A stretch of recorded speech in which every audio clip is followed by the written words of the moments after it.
Hey everyone, this is just an update video talking about my recent protest calling for animals to not be used as entertainment. So I'll be talking about why I'm going to court again because of this protest, and I'm going to be answering a few more questions because a lot of people are misunderstanding the reason why I'm protesting against animal exploitation, specifically for animals that are used for entertainment and profit. There's also a lot of misunderstanding as to why I do the type of protesting that I do, so I'm also going to be touching on the importance of doing direct action protesting. If you missed out on that recent protest that I did, just check out my past few videos where I'm answering some questions specifically about animals being used for entertainment, and you can also see some footage of the protesting as well. So just a brief summary as to what I did. So I was just walking around in Fremantle when I saw two ponies who were dressed as unicorns being paraded around the streets with women who were dressed as fairies.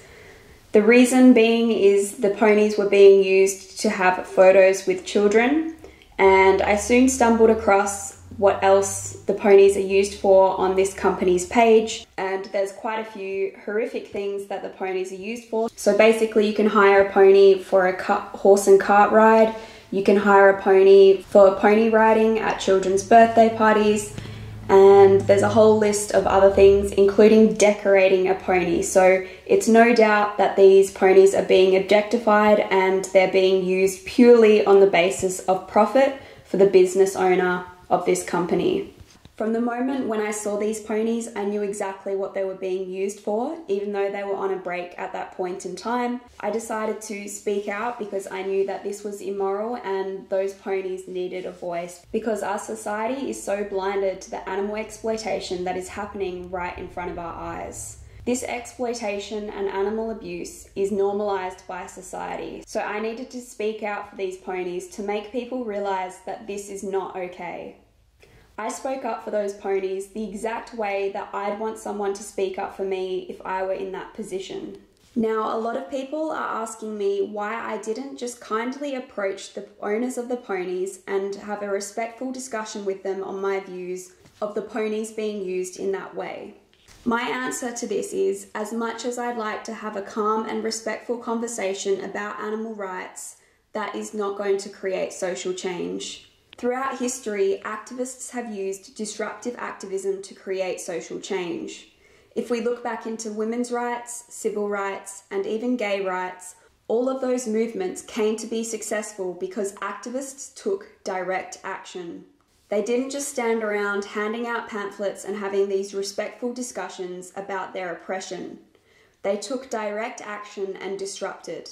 Now you might be thinking that those social justice movements are different because they are people. We're talking about non-human animals here. It's completely different. However, there is no moral difference. Oppression is oppression, regardless of what species someone may be. And the only reason that you actually agree with women's rights, gay rights, and/or black rights is because those activists took direct action. During the time when those groups were severely oppressed, no one agreed with their social justice movements, but because they took disruptive direct action, that brought it into public dialogue and people now agree with those social justice movements. It's going to be exactly the same for animal rights. We're still a fairly new movement, but once we get enough people taking direct action and disrupting for animal rights, we'll see a massive shift in the perception from the general public. We'll see more and more people supporting animal rights and more people going vegan. Direct action has been described by Professor Sydney Taro as the strongest weapon of social movements, by a long way. If you'd like to know a little bit more of the history and the science of direct action, please watch my video of a recent speech that I presented at the Perth Vegan Expo just a few weeks ago. Now, let's say that I did just decide to have a respectful and civil discussion with the owners of the ponies to discuss the animal exploitation that was occurring. There would be no media articles, no one would be talking about it, and those ponies would have nowhere near as much of a voice as they do now.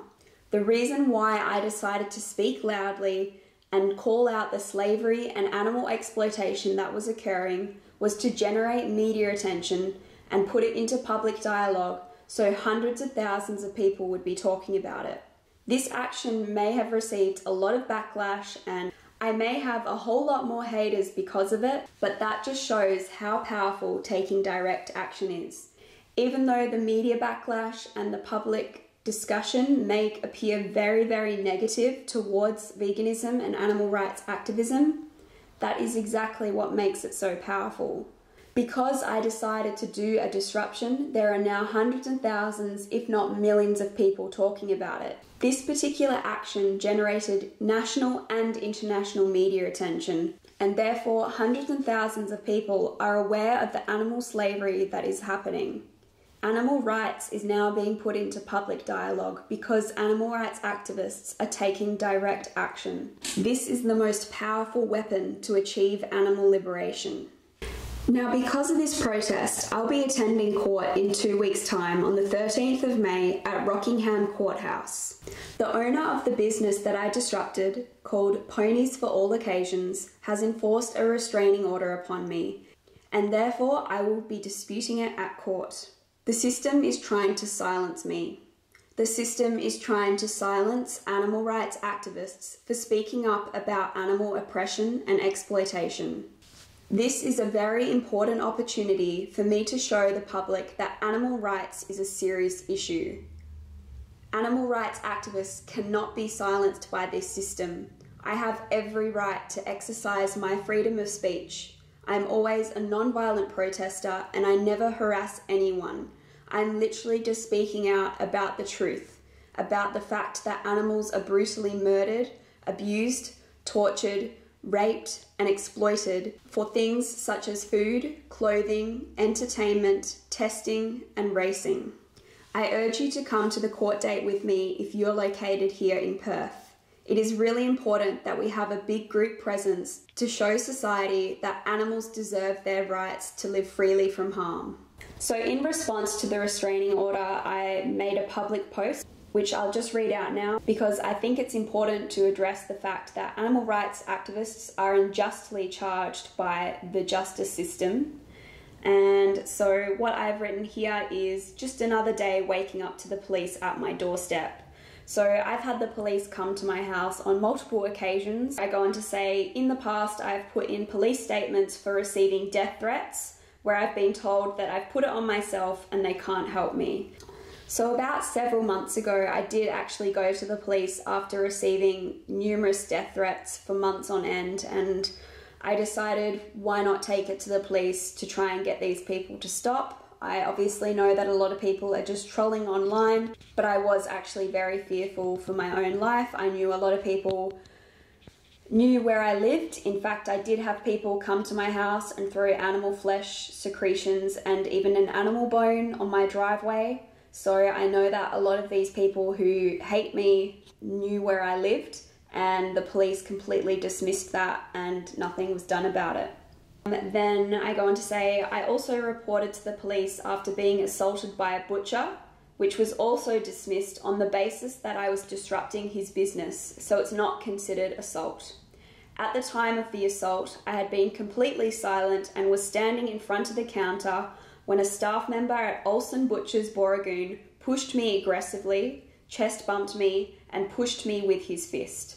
So again, the police did actually take a statement for this charge at the time, so they did take it seriously. However, they called me 2 weeks later and told me that the whole charge had been dropped on the basis because I'd disrupted his business and he has every right to remove me from his business. So of course I completely understand that yes, business owners do have every right to remove someone physically from their business on the basis of that person not leaving when being asked to do so. So this man did not actually ask me to leave.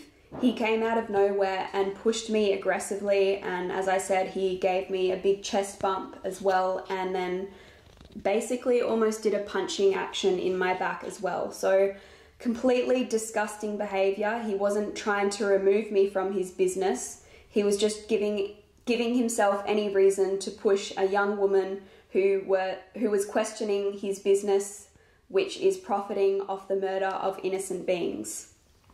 So again, this is just showing that bias in the system and how it is actually, in fact, a very corrupt system, because suddenly I'm having to go to court because someone's making these false claims about me harassing them, etc.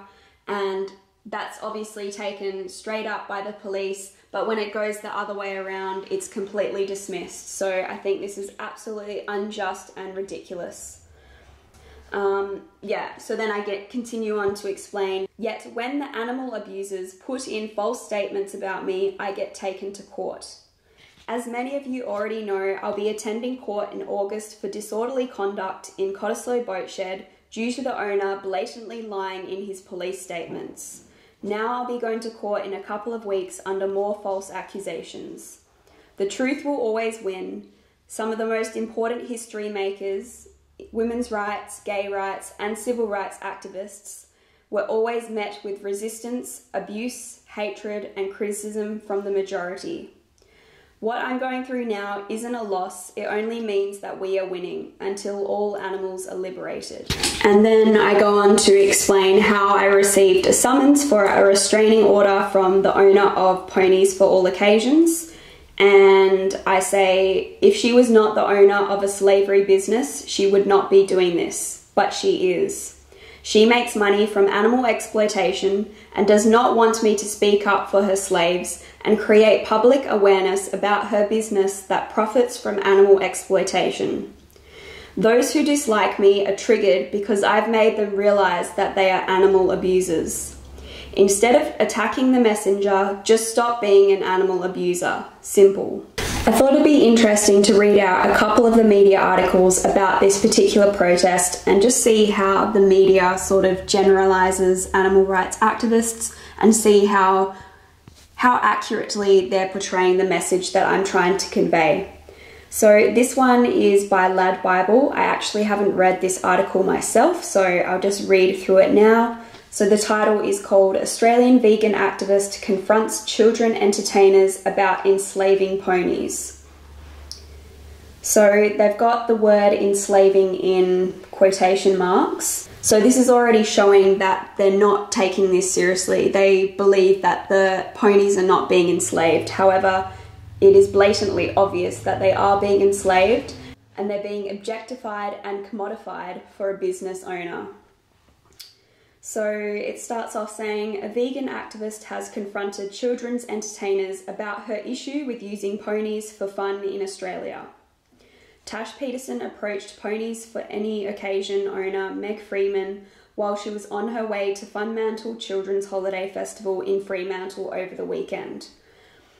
So the owner actually wasn't present at the time of this protest. This is the woman who is putting a restraining order upon me. I've never actually met her because she just wasn't there at the day of the protest. Miss Freeman's employees were dressed up as fairies and their ponies were adorned with the flowers and horns to be made to look like unicorns. Miss Peterson had a massive problem with the Ponies for Any Occasion owner and accused her of exploiting the animals for entertainment.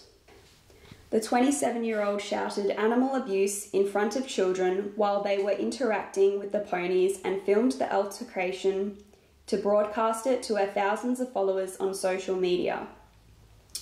So they're already sort of portraying this negative light upon me. They're almost implying here that I'm doing it for my thousands of followers on social media.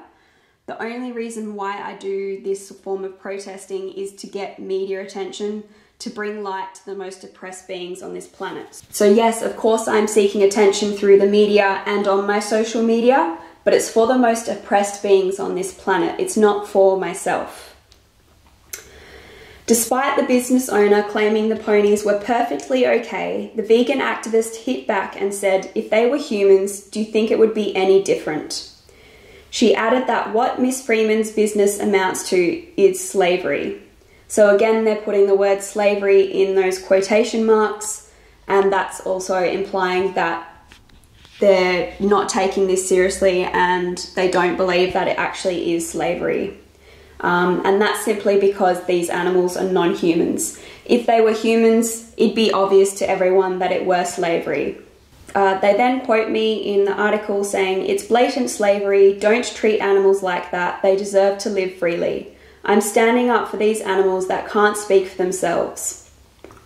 A clearly distressed Miss Freeman tried to get Miss Peterson from her staff and the children approaching the ponies. She could be heard on camera saying, "Don't upset the girls, you're actually being aggressive and I don't think it's very kind. There's children here, please." Police were called over and Miss Peterson was issued a caution for disrupting the peace. When uploading the video to Facebook, Miss Peterson fired up her vegan rhetoric to convince people not to give their money to businesses like this. The 27-year-old wrote, "These innocent slaves are being subjugated and demeaned to create profit for their slave owners to entertain children. Dressed as unicorns, painted nails, braided hair, flower necklaces, and shaved love hearts into their body hair. It is obvious that these beautiful creatures are being objectified and their freedom stolen from them for someone else's entertainment." And then they just continue to quote me a little bit more. And then it says, "Miss Peterson left a negative review for Ponies for Any Occasion on social media. In a comment on a post, the business asked for people to report Tash for using a carriage service and social media to bully and harass someone." So in response to that, I'm not using my social media to bully somebody. I'm not particularly trying to target any individual here.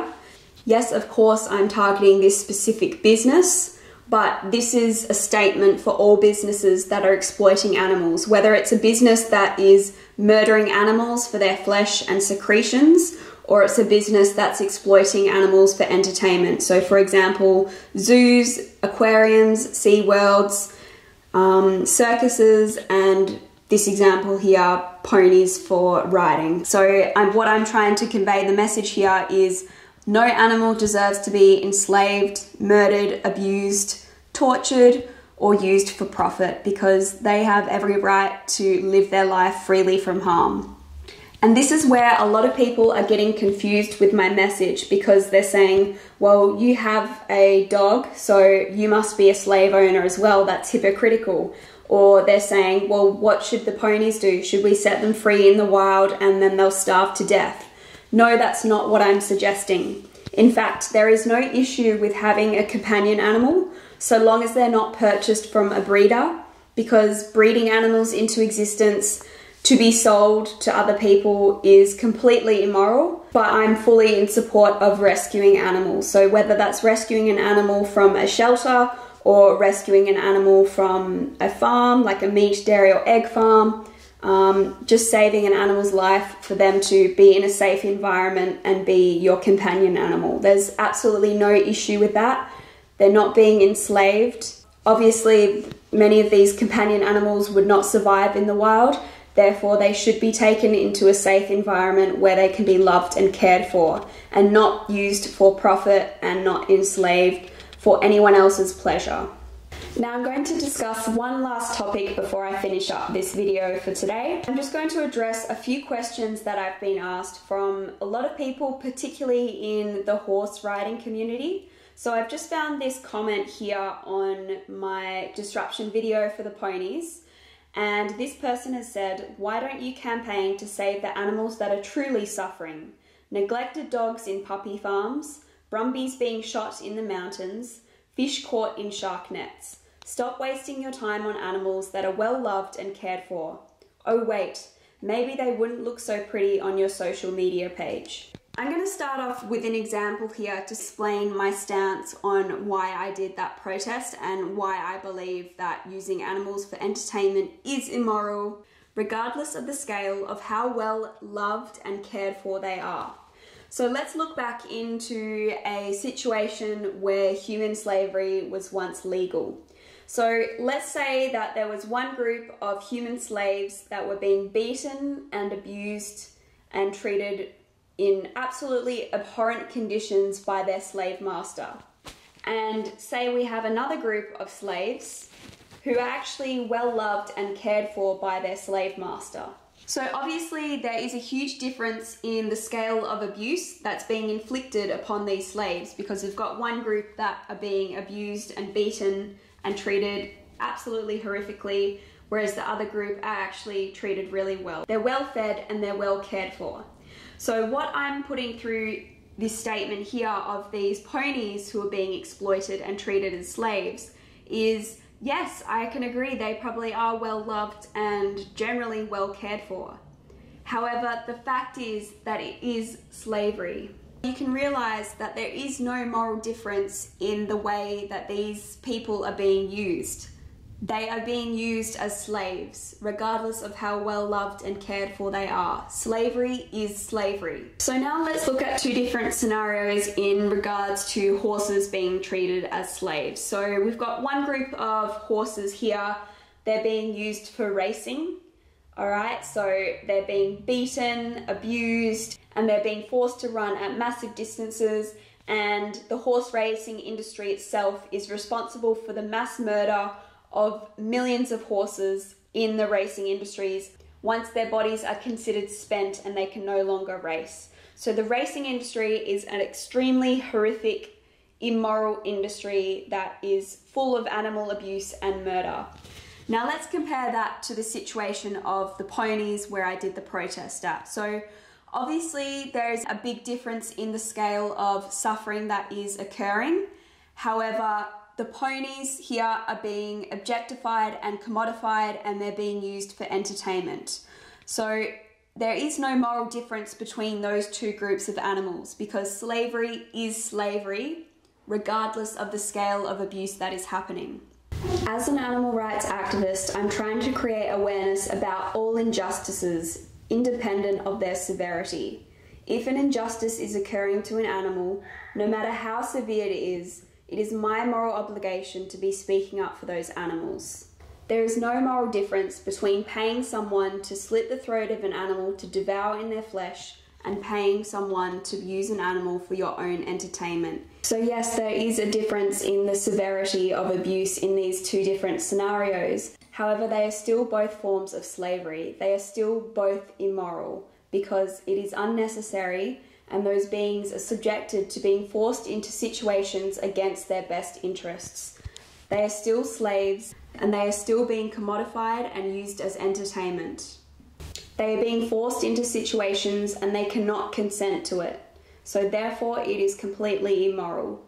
For example, the pony may be distressed and uncomfortable being put in an environment surrounding children, being forced to take photos and have children riding on their backs. Therefore, it is detrimental to their health in both scenarios. So regardless of the scale of abuse that is happening in any situation, it is an injustice. And that's exactly why I'm an animal rights activist, and I speak for all animals that are being abused, murdered, raped, and exploited, regardless of the severity of their abuse. So why did I choose to point out this specific injustice over another? Well, actually I don't, because you'll see me protesting against all forms of animal abuse because I'm an animal rights activist. I'm not an animal welfare activist. I am calling for the rights of animals, and I'm calling for the abolition of animal abuse, murder, slavery, and exploitation. I'm not calling for better conditions for these animals. I want it all to stop because it is all immoral. However, even if I did just particularly target this business, which is enslaving the ponies, once someone can see that using animals for entertainment, even if they're well loved and cared for, is immoral, by shining a light on the less severe forms of abuse, I'm bringing attention all forms of abuse and showing that there is no moral difference. It is all a massive injustice. And it is making a statement that animals are not here for us. They are here with us. Animals are not machines, slaves, objects, commodities, food, or entertainment. They have their birthright to live freely from harm without humans interfering and using them for their own selfish pleasure. I hope this video has clarified the importance of taking direct action and disrupting to create a massive voice for the most oppressed beings on this planet. It is so important to use disruption as a form to generate media attention and put animal rights into the public dialogue.